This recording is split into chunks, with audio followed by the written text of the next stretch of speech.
বৃহস্পতিবার হাইলাকান্দিতে অসম গণপরিষদ এবং এআইইউডিএফ দল ত্যাগ করে শতাধিক কর্মী যোগ দিলেন কংগ্রেসে।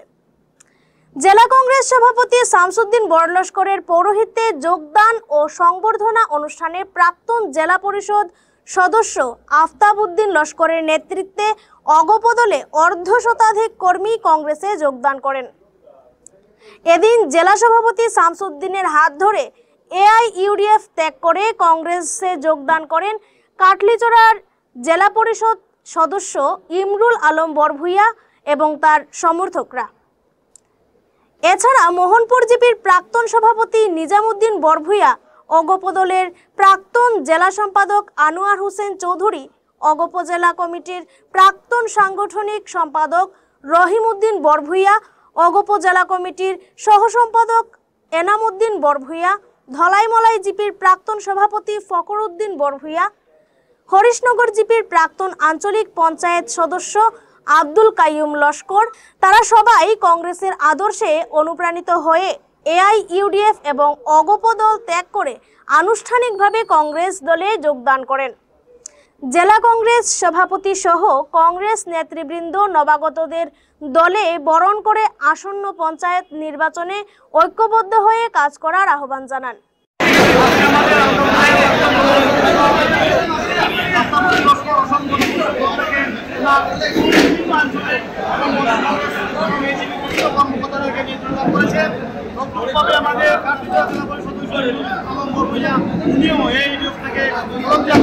ওনার সঙ্গে বিভিন্ন স্তরের পদাধিকারীকে নিয়ে আজকে কংগ্রেসে যোগদান করেছে। ওনার সঙ্গে প্রায় 200-র অধিক এআইইউডিএফ কর্মীরা যোগদান করেছেন। ওর সঙ্গে আফতাব উদ্দিন লস্করের অসম গণপরিষদ দল থেকে প্রায় 200 থেকে 250 বিভিন্ন স্তরের কর্মকর্তারা আজকে ভারতীয় জাতীয় কংগ্রেস দলে যোগদান করেছেন। আগামী দিন দেখবেন আপনারা পঞ্চায়েত নির্বাচনের আগে এই এজিপি এআইইউডিএফ এবং বিজেপিতে যে 10 নামবে সেটা কখনো তারা রুখতে পারবে না। কংগ্রেসের প্রতি আদর্শিত হয়ে আমাদের ভারতীয় জাতীয় কংগ্রেস দলের প্রাক্তন সভাপতি রাহুল গান্ধীজির যে মহব্বত কি দুকান নেই, যেভাবে মানুষের ঢল নামছে, সেই সব মানুষদেরকে আমরা স্বাগত জানাচ্ছি। আগামী দিন শুধু জেলা কংগ্রেস ভবনও নয়, আমরা প্রতিশ্রুতি দিচ্ছি, আমরা ভিলেজে গ্রামে গ্রামে গিয়ে ঘরে ঘরে গিয়ে মানুষদেরকে আমরা কংগ্রেসে যোগদান করাবো এবং সম্বর্ধনা কার্যসূচি আমরা করবো। বিগত লোকসভা নির্বাচনে হাইলাকান্দিতে যেভাবে অপূরন্তভাবে আমাদেরকে সমর্থন করে, যে ভালোবাসা দিয়ে যে প্রায় 2,20,000 ভোট আমাদেরকে দিয়েছেন, যার জন্য আমরা গ্রামাঞ্চলে গিয়ে সাধারণ মানুষদেরকে এবং সমাজের বিভিন্ন স্তরের জনসাধারণ যারা কংগ্রেস করেননি বা কংগ্রেসের দলের সদস্য নন, যারা আমাদেরকে সাহায্য সহায়তা করে ভোটদান করেছেন, তাদেরকে আমরা ব্যক্তিগতভাবে কংগ্রেস দল থেকে তাদেরকে আমরা সম্বর্ধনা দেবো বিভিন্ন গ্রামাঞ্চলে গিয়ে। এবং আগামী নির্বাচনে পঞ্চায়েত নির্বাচনে দেখবেন কংগ্রেস সেটার বোর্ড গঠন করবে। 5টা আঞ্চলিক যে বোর্ড হবে সেই বোর্ডও কংগ্রেস দখল করবে। বিজেপি এবং এআইইউডিএফ নিশ্চিন্ন হবে হাইলাকান্দি জেলায়। দেখুন, আজকের দিনও অসম গণপরিষদ দল গঠন হয়েছিল একটা আসামের একটা আবেগ, আসামের বিভিন্ন সমস্যা নিয়ে। আর 855 জন শহীদের বিনিময়ে অসম গণপরিষদ দল গঠন হয়েছিল। আর সেই দল আজকের দিনে নাই। সেই দল আজকের দিনে একটা কোম্পানি হিসাবে রূপান্তরিত হয়ে গেছে গিয়া। আর আজকের দিনে অসম গণপরিষদ দল একটা নকশার দোকান হিসাবে পরিণত হয়ে গেছে গিয়া। আর আজকের দিনও আমি দেশে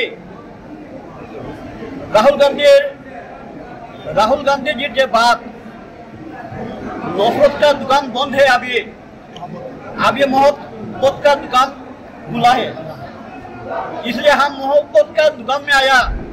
और आज देखा राहुल गांधी जी का बात आज कांग्रेस और हाइलाकांदी जिला कमेटी के साथ आज जो जुग हुआ है, एकदम सही बात बोला है। ये कांग्रेस का ऑफिस मोहब्बत का दुकान है।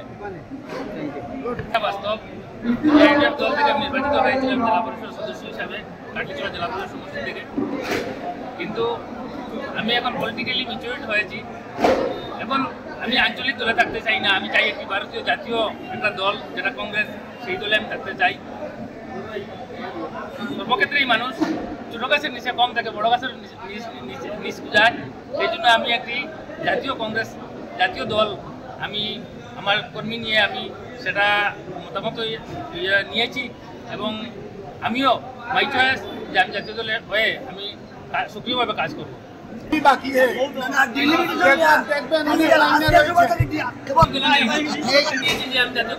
প্রদেশ কংগ্রেস নেতা হাইলাকান্দির বিষয় নিয়ে। হাইলাকান্দি থেকে মুস্তফা আহমেদ মজুমদারের প্রতিবেদন, গণ আওয়াজ।